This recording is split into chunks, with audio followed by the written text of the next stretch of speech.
Hey, what's up everybody? Technotech here, coming to you with another video. In today's video, I'm going to show you ways you can actually improve your DualSense controller battery life. Now, out of the box, the battery life is not so great. And there's a few factors that goes into that. When using it, like if you're a heavy gamer and you use it constantly, you always get the flashing, battery on the console, whatever.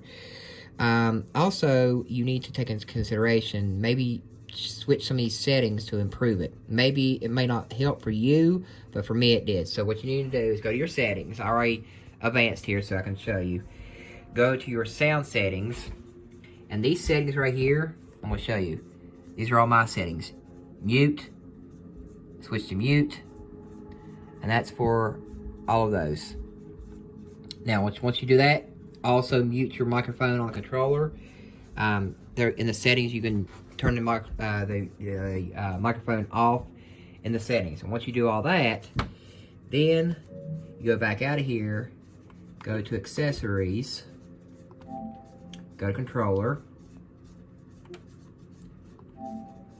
and then here you see the settings that I have.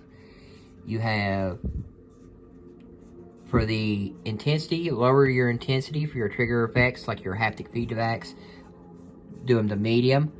And then obviously for the brightness, I have it on, standard or whatever.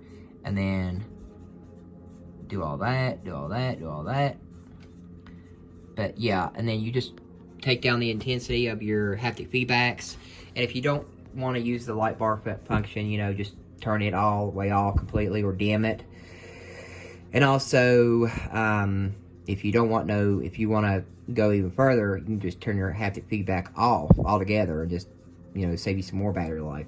But those are the settings that I use, and they seem to work really well. I can get like an additional, like maybe an hour and a half out of it before it goes dead. So total of like maybe 5 hours total altogether. But yeah, so if you have another controller laying around, that'll also help too. Make sure, and then when you do all these functions, your controller should look like this. The mute button should be, when you power it on, the mute button should automatically turn on, and then that should help you a little bit.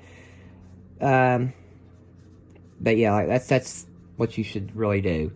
Also, to replace these batteries is, for somebody that's a beginner, I wouldn't really open these up. But they do make extended batteries for these. That kind of do your research before you put in a new battery or whatever. Or you can always just keep it plugged up, but that's really not healthy for the battery as well. So just do these methods, and it should help you. If you have any questions or comments, just leave them down below, and stay tuned for the next tip or trick.